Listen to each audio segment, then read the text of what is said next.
Pre-sale, a term we often hear. It's the same product, so why are pre-sales cheaper than in-stock items? Sometimes, when you pre-order, you even get all sorts of attractive gift packages. Some people say it's a gimmick. The product hasn't even arrived, but they've already taken your money. Others argue it's not a trick, but actually a great deal. Buy early, enjoy early. Similarly, out of stock is another familiar phrase. But you know very well that this product is readily available on the market. So why would they lie so blatantly? Of course, there are also familiar tactics like promotions, bundle discounts, and buy one get one free. But they'd rather call it a limited time offer and refuse to call it a discount. The answer to all of this can be summed up in a simple phrase. Time is money. This phrase also served as the opening for our second episode. But the difference is, the focus of that episode was labor and surplus value, whereas in this episode, building on previous ones, we've come to understand 3 different circuits of capital and their distinctions. They are the circuit of money capital, the circuit of productive capital, and the circuit of commodity capital. Together, they form a dynamic whole with the common goal of adding value.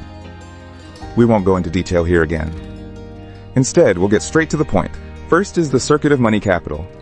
Its core lies in the creation of surplus value, and this is formally expressed as the final M prime being greater than the initial M. The initial production process is merely a means to increase value.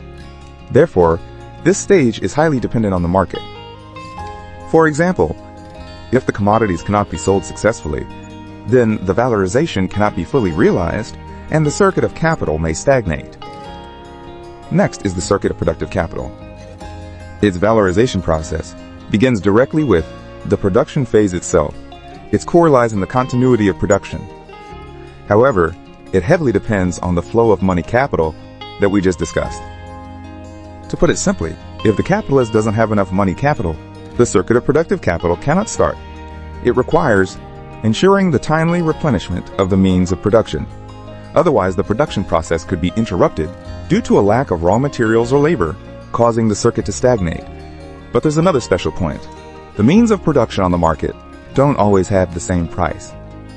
Prices will fluctuate, rising and falling. Prices rise when materials are scarce and fall when materials are abundant. This instability necessitates a contingency measure at this stage, which is a reserve fund. Once a special situation occurs, this fund can ensure that production is not interrupted. Finally, there's the circuit of commodity capital. Each of its circuits begins with a value that has already been increased and ends with a newly increased value. Its core is finding buyers and sellers. It depends not only on suppliers of the means of production upstream, but also on market demand downstream. Otherwise, both production and sales cannot proceed. This is also why we often hear about the need to clear the upstream industrial supply chain and downstream, because a blockage can lead to a chain reaction. These 3 forms of capital together form a dynamic whole.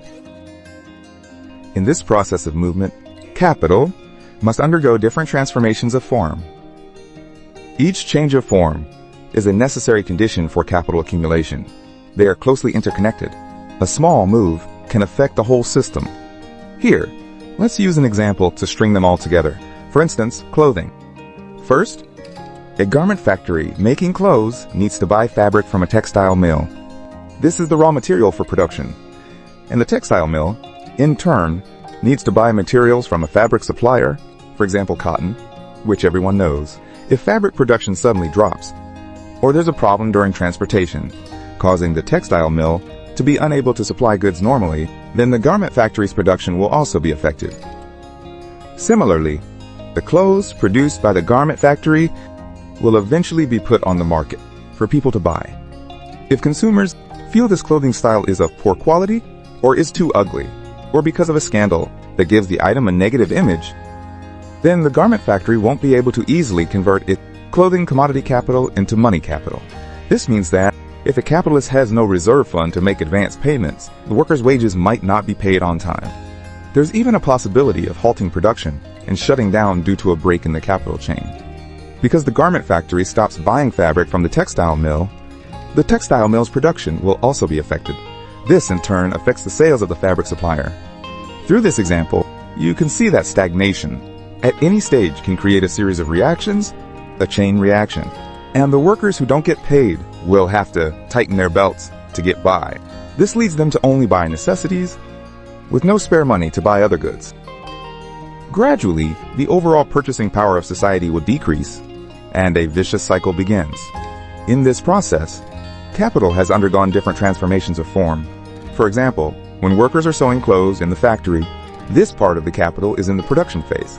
The finished clothes, piled in the warehouse waiting to be sold, are commodity capital, and the money the factory receives for the goods exists in the form of money capital, ready to be reinvested in the next production cycle. And so, the overall circuit continues endlessly. After understanding this, let's now add a variable, circulation time. Let's see how it affects the entire circuit. First, everyone needs to clarify one point. What is circulation time? The definition of time is very broad. Is it just the selling time, or the time from when production is finished until the sale? The answer is no. Within the framework of Marx, it can be divided into two parts. One part is the time to sell all the commodities and convert them into money. This is the time of the CM process. The other part is the production time, which is the time capital spends in the production process. It includes processing raw materials, performing labor, operating production equipment, and so on. Therefore, the total circulation time equals the time required for selling, plus the production time. For the capitalist, the shorter this total circulation time, the better, because a faster speed means they can quickly enter a new circuit to earn more surplus value and complete the valorization process. For example, let's talk about production time. Capital will constantly try to shorten production time. So to make production time faster, they will try to use more efficient machinery. However, machinery has its limits depending on the technology of the era. This is a hard constraint that's difficult to change. So what can be changed? The answer is labor power. He even deliberately creates unemployment. After introducing new machinery and constantly increases labor intensity, which means exploiting the workers. From this, people can understand why there's a division into day shifts and night shifts, because this way, they can ensure production is not interrupted throughout the day, because once it stops, the means of production and labor power will become idle. It neither serves to produce commodities, nor does it serve to create value. So naturally, it cannot create the conditions for valorization for capital. Perhaps someone will ask, what about the circulation time of commodities? For the capitalist, production time, compared to the circulation time of commodities, is relatively easier to control, because the commodity circulation time, the stage we often call selling the product, to convert it into money, is the most difficult part in the process of capital's transformation of form. It often depends on market demand. The capitalist can exploit the worker, but he can't hold a knife to the consumer's throat and force them to buy. Therefore, once market demand is sluggish, capital may face the problem of being unable to sell its goods. This will lead to an overly long circulation time, making the capitalist unable to promptly recover invested capital for reproduction. This ultimately leads to a decline in profit, or a break in the circuit.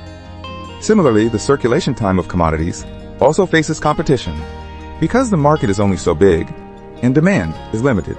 But there isn't just one product of the same type. This, in turn, forces capitalists to race against every second and every minute to shorten production time, because by doing so, they can sell their goods faster than other competitors, thereby capturing the market and gaining priority and setting prices based on this.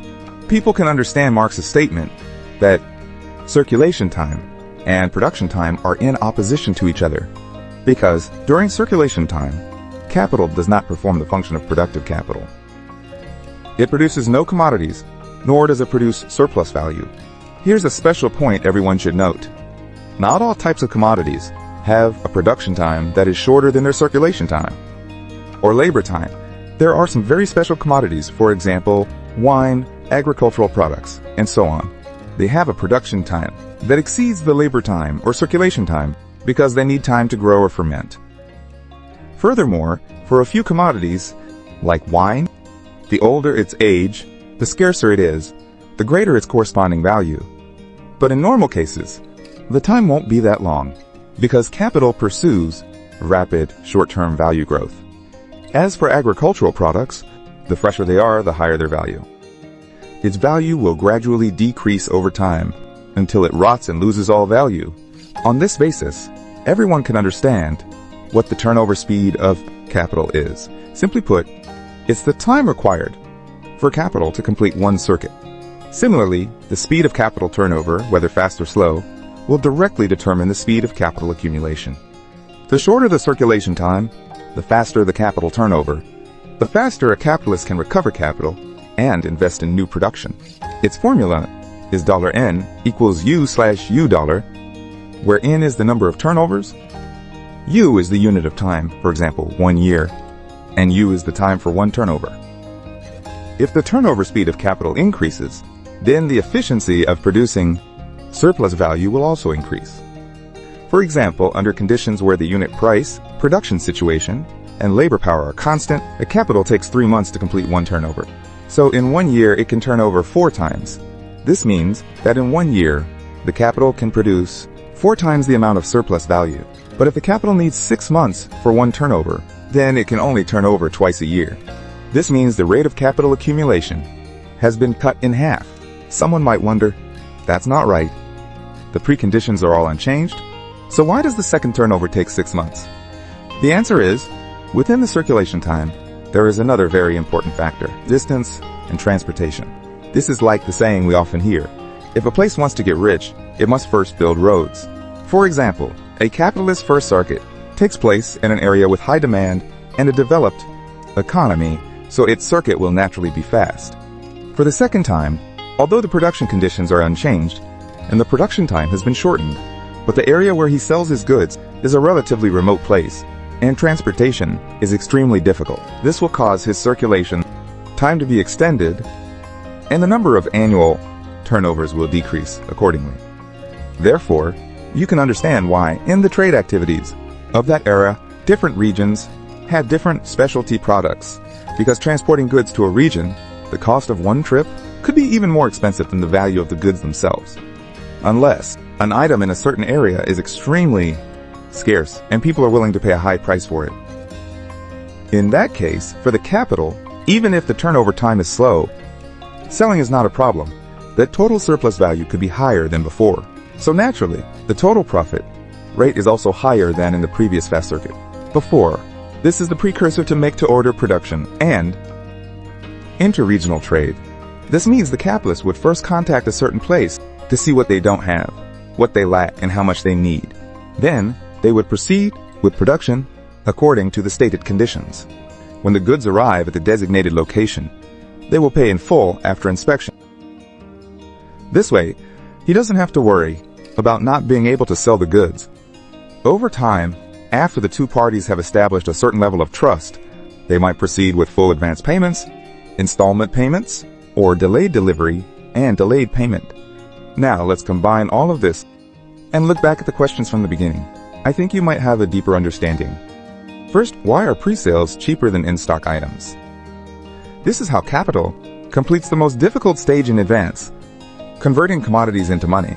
He has transferred part of the risk of possibly not being able to sell the goods onto the consumer's shoulders beforehand. This means that even while still in the production phase, he has already partially completed the sales process. Although it's not sold at as high a price as in-stock items, he can use the capital received in advance to reinvest in the next production cycle. Or, let's go a bit deeper. Everyone knows that the common payment method today for suppliers is installment payments. A deposit first and paying the rest later. But this act of pre-selling, although the selling price isn't as high as in-stock items, still includes surplus value. So the capitalist can divide this money, one part for reinvesting in production and one part for financial investment. For example, using this portion of money along with some collateral to create leverage for the purpose of reaping greater profits. However, the risk is extremely high. Once they fail, they will face bankruptcy and insolvency. At that point, the supplier, naturally, also cannot receive the remaining payment. Production stagnates. Workers lose their jobs en masse and demand wages with nowhere to turn for a solution. The consumers, after placing a pre-order, also cannot receive the product on the designated date that they were supposed to get. When they request a refund, it usually ends up being fruitless because the company is already facing bankruptcy and liquidation. In this scenario, the person who chooses to pre-order values the significantly cheaper price and getting to use it early, enjoy it early. Meanwhile, the capitalist values accelerating the timeline and transferring the risk. Of course, everything has two sides. The previous example was a rather extreme case, but the other side of this model, the beneficial side, is that it accelerates the circulation cycle, leading to greater purchasing power. Production capacity temporarily boosts the economy, increases employment, and promotes a virtuous cycle. These two sides often hinge on a split-second decision by the decision maker. So next time you're buying a pre-sale item, everyone should definitely choose wisely. Try to buy from brands with a sufficiently high reputation, a good name in the market, and respect for consumers. Similarly, there's a phrase we sometimes hear: hurry up and buy, the inventory is running out. This is also a tactic to stimulate consumption. The goods might have been ready for a long time and may even be overstocked in large quantities in the warehouse. But in the market, they have to create a sense of scarcity to stimulate consumption, thereby speeding up the recovery of capital, which is the CM stage, to minimize the loss of profit caused by a long circulation time. Finally, there are familiar phrases like promotion, bundle discount, and buy one get one free, but they'd rather call it a limited time offer and refuse to call it a discount. That's because the word offer is inherently stimulating. Compared to how much the discount is, buy one get one free gives people the feeling that they got a great deal. But the truth is, this tactic is often used for products that are about to expire or need to be sold quickly to clear out inventory. For example, fruits, food, seasonal products, and so on. Through these examples, you can see that circulation time and circulation costs are important variables that affect the circuit of capital.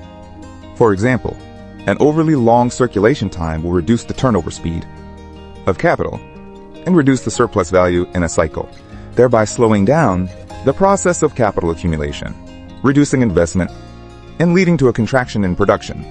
If circulation costs or storage costs are too high, they are forced to cut profit margins, reducing the amount of reinvestment capital that the capitalist can use, causing profits to fall. Then, capital is forced to reduce production investment. If market demand is insufficient and commodities cannot be sold smoothly, the circuit of capital will be obstructed, ultimately leading to overproduction, stagnating capital accumulation, and can even cause an economic crisis.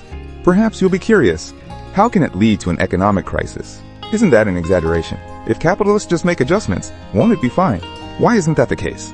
Overproduction is an inherent inevitability of the capitalist economic crisis. It won't disappear completely just because of adjustments by a few individual capitalists, but will erupt cyclically along with the development of capitalism. A classic example that everyone knows is the Great Depression from 1929 to 1939. The capitalists continuously invested in the production sector and used credit to boost market consumption. This created a facade of prosperity, but it had a problem. The three stages of the circuit of capital were not balanced at all.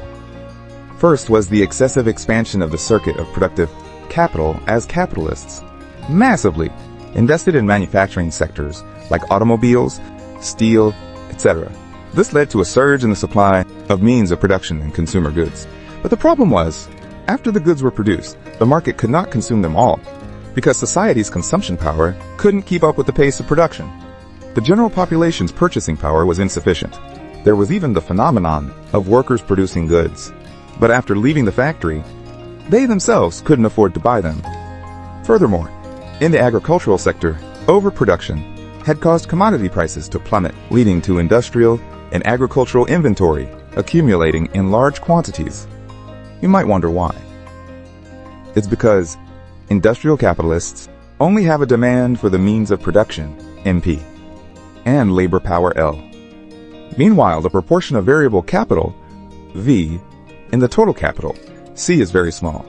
The capitalist demand for labor power also decreases relatively, or even decreases, absolutely and continuously.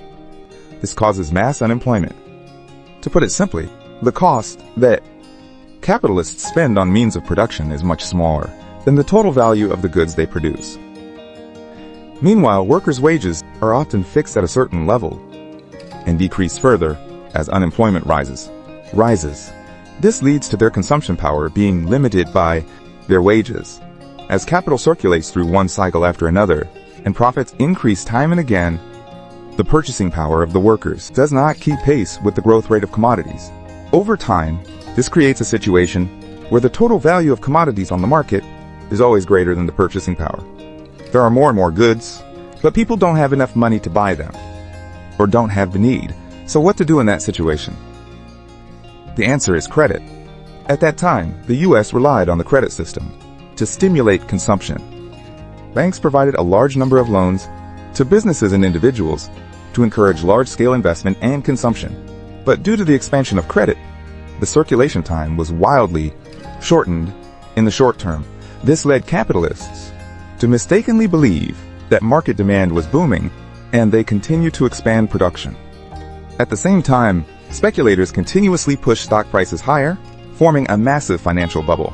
Finally, on October 24, 1929, the day we often call Black Thursday, the bubble burst. The stock market crashed. A wave of investors panic-sold their stocks, causing asset prices to plummet uncontrollably. The public rushed to the banks in panic, causing bank runs in many places. The banking system was subsequently paralyzed.